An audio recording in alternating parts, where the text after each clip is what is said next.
Hi guys, how's it going? So in this video, we'll be covering kinetic and thermodynamic products.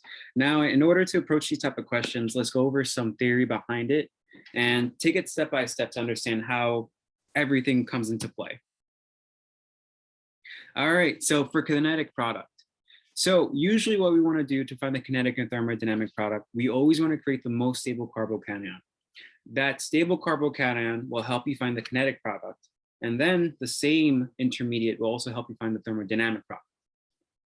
So what I like to do first is I have this compound and I am working with two double bonds.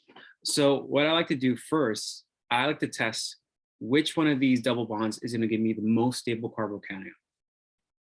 So I decided to work with this double bond, where the double bond attacks the proton, picks up the bromine, and the stable carbocation that I get out of it is a secondary allylic carbocation, where the carbon with the positive charge is right next door to a double bond. Then I work with the next double bond. I make that double bond attack the proton, kick off the bromine, and then I have another secondary allylic carbocation. So just by doing this work, it tells us that this molecule is symmetrical. And even if you know it's very symmetrical, automatically you don't have to worry about working with the two double bonds. I like to do it just to be safe and just to make sure it leads me to the correct answer. Okay, so for the kinetic product, it says the 1,2 addition. So when it says the 1,2 addition, we're referencing where we're placing that hydrogen and all the way up to the carbon with the positive charge. So when the double bond attack that proton, in order to create the most stable carbocation, you have to place that hydrogen on the least substituted position, which is going to be right over here. So from the positive charge, that is considered the 1,2 addition. All right, now let's finish off this kinetic product. So the last and final step, what we have to do is the Br minus is going to come and attack that secondary position.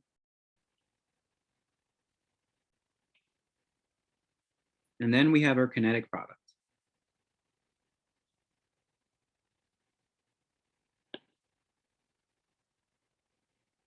All right, now what we're going to do, we're going to use the same intermediate to do the thermodynamic product.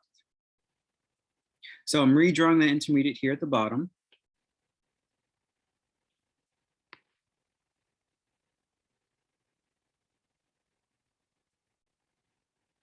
I'm going to show my arrows just to show that I'm doing this correctly.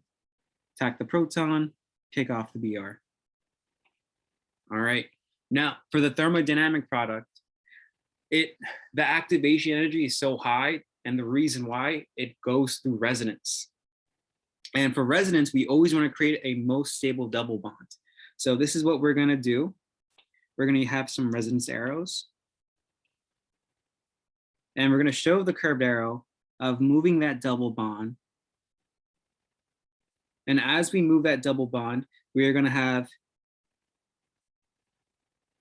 a stable double bond and a positive charge towards the end.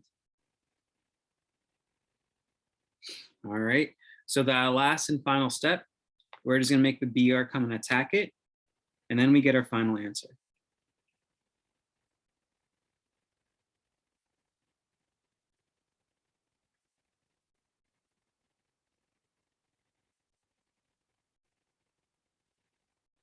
All right, so look at that. We have a nice compound where the Br minus attacks that primary allylic carbocation. All right. Okay. And now, again, just to specify the 1,4 addition, we're referencing where we have that hydrogen being placed. And we're counting it all the way up to the carbon with the positive charge. So that's 1, that's 2, that's 3, and that's 4. So that's the 1,4 addition. Okay, now let's do some practice questions, guys. Let's get to the fun stuff. All right, so remember, guys, this is a video. Try to do the question on your own, and then you come do the question with me as I explain it to you step by step. All right, so what I want you guys to do, work with both double bonds. You guys want to see which one of these guys is going to give you the most stable carbocation.